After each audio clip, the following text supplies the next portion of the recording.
I tell you, he is just amazing, but that's later in the program. Well, a 52-year-old man has appeared in court this morning after being charged over a dramatic 11-hour siege with police near a family court in Sydney. That happened yesterday. The man's 12-year-old daughter escaped unharmed. She was hysterical. Police stormed the legal offices yesterday evening and then arrested the man who allegedly had threatened to detonate a bomb.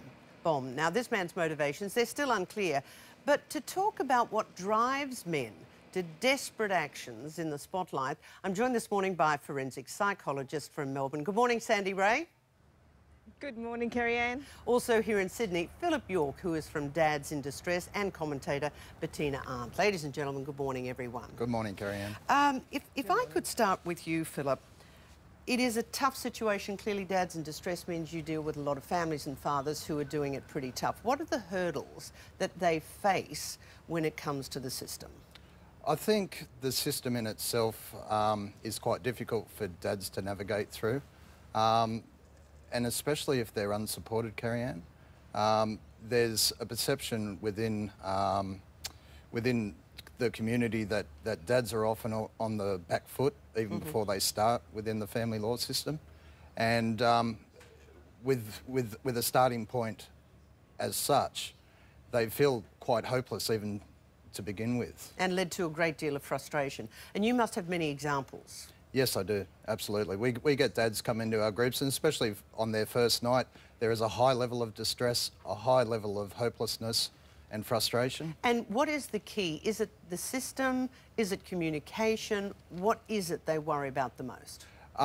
They really worry about actually whether they're going to see their children again.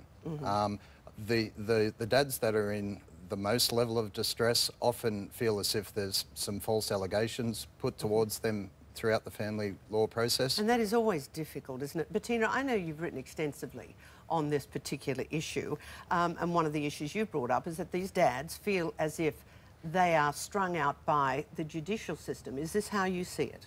Yes, I think things have got better. There's been progress in terms of the family relationship centres and more funding for support for men. So it's not as bad as it used to be, but I think a lot of men get really isolated. I mean, the minute... So we just don't support them, that's the key. Yeah, but they also, they're often moved out of their house, they're away from their, the family support networks, and it's very hard for them. And of course, particularly if they start acting a bit crazy, then people withdraw from them even more. If they drink a lot or get really angry, they get more and more isolated, and then it just takes one tiny legal decision for them to tip over. Well, indeed, we talk about they always seem to be the father. A lot of people, they think in their social terms, are on the back foot. Now, you also talk about AVOs being used as a threat, and clearly that means they really cannot get in touch with their children. How do we determine AVOs? And I mean, shouldn't we always err on the side of protection? Yeah, of course that has to be the primary consideration, to look after women, to look after children in that situation.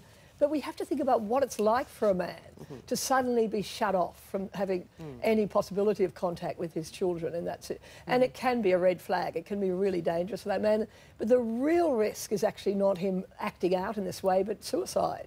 I mean, a lot more men kill themselves than doing this sort of crazy stuff. Sandy, I know you're nodding in agreement there. Sorry to leave you out on the limb there in Melbourne. And again, I do appreciate your time. You and I have discussed so many times the different way that men and women react to conflict. Now, when you've got fathers in distress, how do you view it? Well, I think there's a couple of ways that we look at it. One is a sense of hopelessness.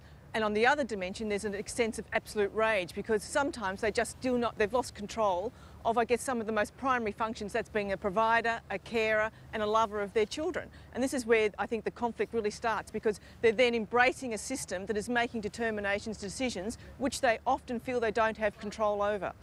In only May this year, we saw the case of a guy taking quite dramatic actions. He held up the Harbour Bridge, virtually just made every commuter's life a nightmare. Now, this is, as we put up there, a cry for help. But how can we try and stop this? Is there a way, and what advice would you have for men who are perhaps contemplating something as dramatic as this?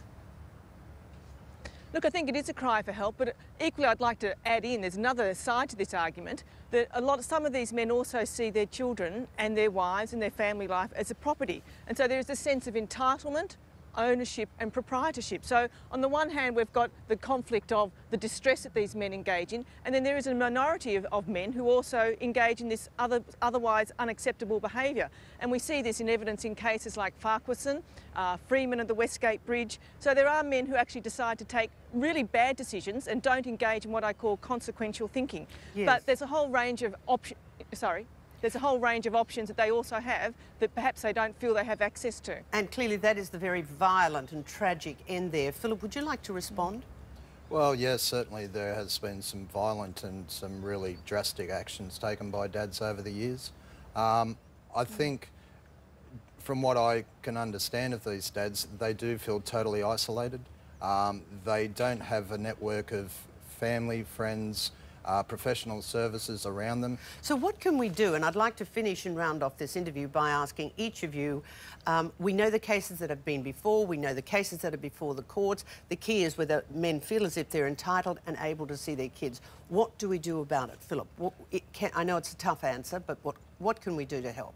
I think for the dads that are going through that high distress level, they really need to reach out to get that support around them, because if they don't, they end up sitting at home, there's a lot of self-talk going on, and they get themselves into a situation where they actually talk themselves into such dramatic areas. Indeed. And you're certainly nodding in approval with that, because spending too much time by yourself worrying about consequences that may or may not happen. What do we do, Bettina? We all know men who are going through this. Our work colleagues, our friends, there are mothers, there are sisters to these men who can take care of them. I think that's what we have to do.